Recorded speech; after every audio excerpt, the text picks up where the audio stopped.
ശ്രീ പത്മനാഭസ്വാമി ക്ഷേത്രത്തിൽ സ്തൂപിക പ്രതിഷ്ഠ മഹാകുംഭാഭിഷേകം നടക്കും.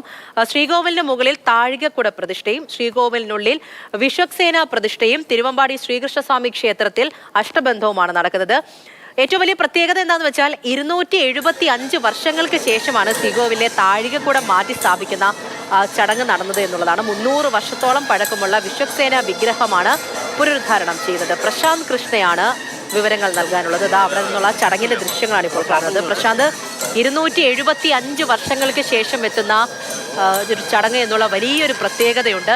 എങ്ങനെയാണ് ഈ ചടങ്ങ്? ഒപ്പം തന്നെ പത്മനാഭസ്വാമി ക്ഷേത്രമാണ്, നമുക്കറിയാം ഭക്തജനങ്ങൾ ഒരുപാട് എത്തുന്ന ഇടമാണ്. ഇപ്പോൾ ഈ സംഭവം ആയതുകൊണ്ട് തന്നെ VIP-കളൊക്കെ വരുന്നുണ്ട്. അവിടുത്തെ സുരക്ഷാ ക്രമീകരണങ്ങളും ഒക്കെ എങ്ങനെയാണ്? എല്ലാം പറയും. പൂജ ശ്രീ പത്മനാഭസ്വാമി ആരാധിക്കുന്ന ഭക്തലക്ഷങ്ങൾ വളരെ ഭക്തിയോടെ കാത്തിരുന്ന നിമിഷമാണ്. ഈ രാവിലെ 7:40-നും 8:40-നും ഇടയ്ക്കാണ് സ്തൂപിക പ്രതിഷ്ഠയും ഇപ്പോൾ മഹാകുംഭാഭിഷേകവും നടക്കുന്നത്. ഇപ്പോൾ അതിൻ്റെ ചടങ്ങുകളാണ് ക്ഷേത്രത്തിലെ ശ്രീകോവിലിന് മുകളിൽ നടന്നുകൊണ്ടിരിക്കുന്നത്. ക്ഷേത്ര മുഖ്യതന്ത്രി ബ്രഹ്മശ്രീ ഗോവിന്ദൻ നമ്പൂതിരിപ്പാടിൻ്റെ കാർമ്മികത്വത്തിലാണ് ഇപ്പോൾ ഈ ചടങ്ങുകൾ നടക്കുന്നത്. ഏറ്റവും പ്രധാനം, ഇന്നിപ്പോൾ ഇത് 275 വർഷങ്ങൾക്ക് ശേഷമാണ് ശ്രീ പത്മനാഭസ്വാമി ക്ഷേത്രത്തിൽ ഈ സ്തൂപിക പ്രതിഷ്ഠ വീണ്ടും നടക്കുന്നത്, മഹാകുംഭാഭിഷേകവും. അത് അനിഴം തിരുനാൾ മാർത്താണ്ഡവർമ്മയുടെ കാലത്താണ് ക്ഷേത്രം നിർമ്മിക്കുന്ന കാലത്താണ് ഇപ്പോൾ കാണുന്ന ക്ഷേത്രം നിർമ്മിക്കുന്ന കാലത്താണ് ഈ സ്തൂപിക പ്രതിഷ്ഠ നടത്തിയത്. അതിനുശേഷം, അതായത് ഈ താഴികക്കുടം 3 താഴികക്കുടങ്ങളാണ് ശ്രീകോവിലിന് മുകളിൽ, സ്വർണ്ണ താഴികക്കുടങ്ങളാണ് സ്ഥാപിക്കുന്നത്. അത് സ്ഥാപിച്ചുള്ള മഹാകുംഭാഭിഷേക ചടങ്ങ് ശ്രീകോവിലിന് മുകളിൽ നടക്കുന്ന ദൃശ്യങ്ങളാണ് നമ്മളിപ്പോൾ കാണുന്നത്. ഈ താഴികക്കുടങ്ങൾക്കുള്ളിൽ നവരനെല്ല് നിറയ്ക്കുന്നു. 25 കിലോ നവരനെല്ല് വീതം നിറച്ചാണ് ഇത് പ്രതിഷ്ഠിക്കുന്നത്. അതായത് നമ്മൾ ക്ഷേത്രത്തിൻ്റെ മേൽക്കൂര എന്നത് ക്ഷേത്രത്തിൻ്റെ അടിത്തറ ഭൂമിയായും ശ്രീകോവിൽ ചുവരുകൾ ജലത്തെയും മുകളിൽ ഗോപുരത്തെ അഗ്നിയുമായിട്ടാണ് സങ്കല്പിക്കുന്നത്. അതായത് മേൽക്കൂര ദൈവിക ഊർജത്തിൻ്റെ പ്രതീകമാണെന്ന് വിശ്വസിക്കുന്നു. അതുകൊണ്ട് തന്നെ ഈ ചടങ്ങിന് അത്രത്തോളം വിശ്വാസ പ്രാധാന്യമുണ്ട്.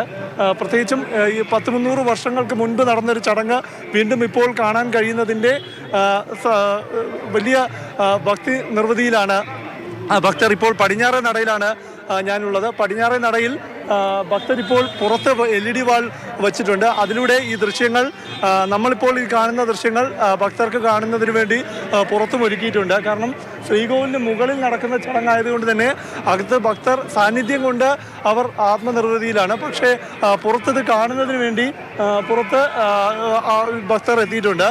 ഇന്നിപ്പോൾ അത് കഴിഞ്ഞ് നടക്കുന്ന പ്രധാനപ്പെട്ട ഇതിനൊപ്പം തന്നെ ഈ 3 താഴികക്കുടങ്ങൾ, സ്വർണ്ണ താഴികക്കുടങ്ങൾ ശ്രീകോവിലിന് മുകളിൽ സ്ഥാപിക്കുന്നതിനൊപ്പം തന്നെ പ്രശസ്തമായ ഒറ്റക്കൽ മണ്ഡപത്തിൽ, അതായത് ഭഗവാന്റെ ശ്രീകോവിലിന് അഭിമുഖമായുള്ള ഒറ്റക്കൽ മണ്ഡപത്തിന് മുകളിലും ഒരു സ്വർണ്ണ താഴികക്കുടം സ്ഥാപിക്കുകയാണ്. അതിനുശേഷം ഈ സ്തൂപിക പ്രതിഷ്ഠയ്ക്ക് ശേഷമാണ് മഹാകുംഭാഭിഷേകം നടക്കുക. മറ്റ് പ്രധാനപ്പെട്ട ഇന്ന് നടക്കുന്ന ചടങ്ങ് ക്ഷേത്രത്തിൽ വിശ്വക്സേനൻ്റെ പ്രതിഷ്ഠയാണ്. വിശ്വക്സേനൻ്റെ പ്രതിഷ്ഠ എന്ന് പറയുന്നത് അനന്തശായിയായ ശ്രീ പത്മനാഭസ്വാമിയുടെ കാൽപാദഭാഗത്താണ് വിശ്വക്സേനൻ്റെ പ്രതിഷ്ഠ വരുന്നത്.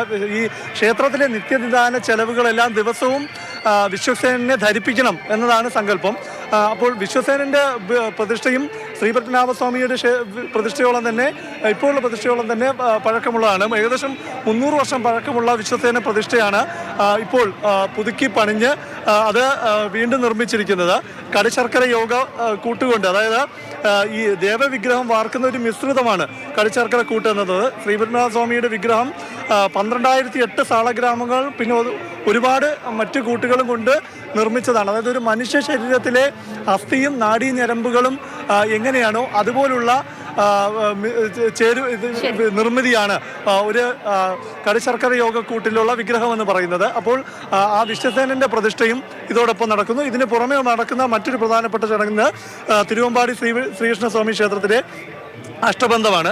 അപ്പോൾ ഈ 3 ചടങ്ങുകളും രാവിലെ ഈ 1 മണിക്കൂറിനുള്ളിൽ തന്നെ പൂർത്തിയാക്കും. പ്രശാന്ത്, ഏതായാലും അങ്ങനെയാണ് ചടങ്ങുകൾ. വലിയ പ്രത്യേകതയാണ്. 275 വർഷങ്ങൾക്ക് ശേഷമാണ് ഒരു പ്രധാനപ്പെട്ട ചടങ്ങ് പത്മനാഭസ്വാമി ക്ഷേത്രത്തിൽ നടക്കുന്നത്. അപ്പോൾ ഭക്തജനങ്ങളെ സംബന്ധിച്ച് വലിയൊരു കാര്യം തന്നെയാണ്. ഇത്രയും വർഷങ്ങൾക്ക് ശേഷം 275 എന്ന് പറയുന്നത് 300 വർഷങ്ങൾക്ക് ശേഷം വരുന്നത് വലിയ കാര്യം തന്നെയല്ലേ? അപ്പോൾ ആ രീതിയിൽ ഭക്തജനങ്ങൾക്കൊക്കെ വേണ്ടിയിട്ടുള്ള ക്രമീകരണവും അവിടെ ഒരുക്കിയിട്ടുണ്ട്. പത്മനാഭസ്വാമി ക്ഷേത്രത്തിന് മുന്നിൽ നിന്നും പ്രശാന്ത് കൃഷ്ണയാണ് വിവരങ്ങൾ നൽകിയത്.